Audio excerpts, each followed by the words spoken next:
A truck slammed into his car in the middle of the night. Daniel almost died, but the man who planned the crash was his own father. Daniel's mother had died years earlier, and after that, life was never the same again. Not long later, his father, William, remarried a woman named Susan, and together they had another son, Brian. From the very beginning, Daniel felt like he no longer belonged. His father's love was no longer only for him. Now, Brian was the favorite. William treated Brian like a prince, giving him attention, gifts, and promises of the family inheritance. Daniel, on the other hand, was invisible. For years, Daniel tried to prove his worth. He studied hard, worked hard, and even helped with the family business. But William's heart was cold. He did not want Daniel to inherit any part of the family property. To William, Daniel was nothing more than a reminder of the life he wanted to forget, the life he had with Margaret, Daniel's mother. One night, William decided words were no longer enough. He wanted Daniel to disappear completely. That was why the accident had been planned in advance. The black truck appeared behind Daniel's car on an empty road. The rain had made the road slippery.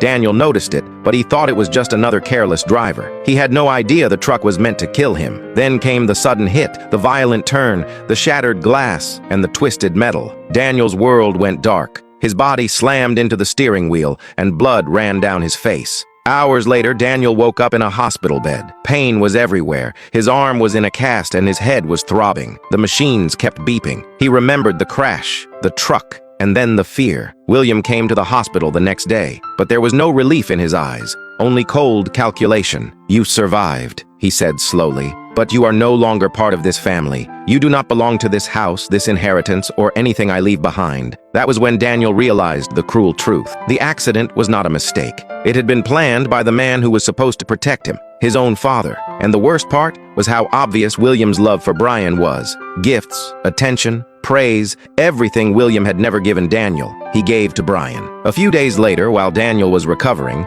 a nurse brought him a small notebook they had found in his car after the crash. His hands trembling, Daniel opened it. It was written in his mother's handwriting. "If you are reading this, my son, it means I am no longer here, and I know these people will not treat you well. That is why I left something important for you, something they will never find." Daniel kept reading with shaking hands. His mother had left him something, a secret, a protection, a future. For the first time since the accident, Daniel felt hope. Even though his father had tried to erase him from the family, even though Brian was the favorite, Daniel had one thing they could never take away from him: his mother's trust and love. And the next step would change everything. If you want to know what happens next, comment part 2.